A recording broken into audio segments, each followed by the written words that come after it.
Hi guys, John here. Just wanted to discuss Dijkstra's paper on cooperating sequential processes. He has three different sets of machines that he describes in his paper. The first set being finding the largest or maximum of four values, and then he generalizes that machine to find the maximum of an arbitrary number of values. In the second set of machines, he lays out the ground rules for parallel processing and the critical section that each parallel process will have. He tries to make sure that each critical section is mutually excluded from the other processes' critical sections, meaning that he doesn't want any two processes or more in their critical section at the same time. Only one process is allowed to be in its critical section, and he does this with the use of flags in appropriate places.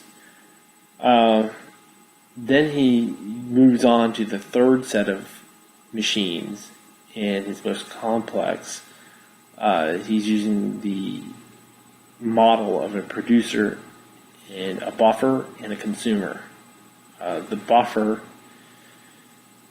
is accessed by the producer to store what the producer produces, and then the buffer is accessed by the consumer to remove what the producer has stored there.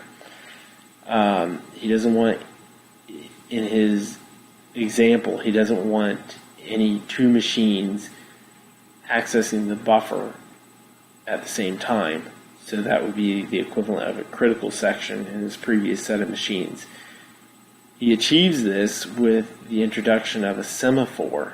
The concept of a semaphore is similar to a flag and tells the producers and consumers when they can proceed to produce and consume.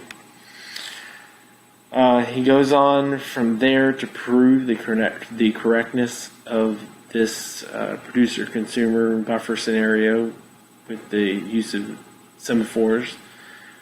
And then he moves on to the deadly embrace and the banker's algorithm to solve the problem of the deadly embrace.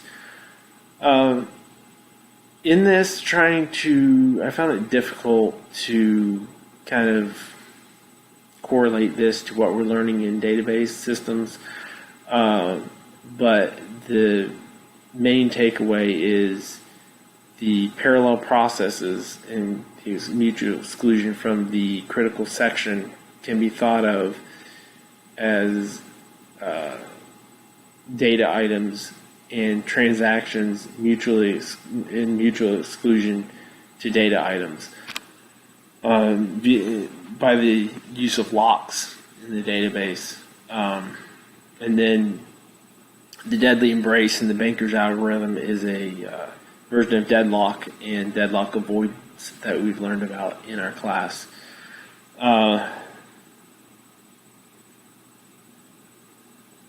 Dijkstra's paper is written in an interesting format. I thought the way he speaks to the reader and kind of directs them along in his processes of thought is pretty interesting.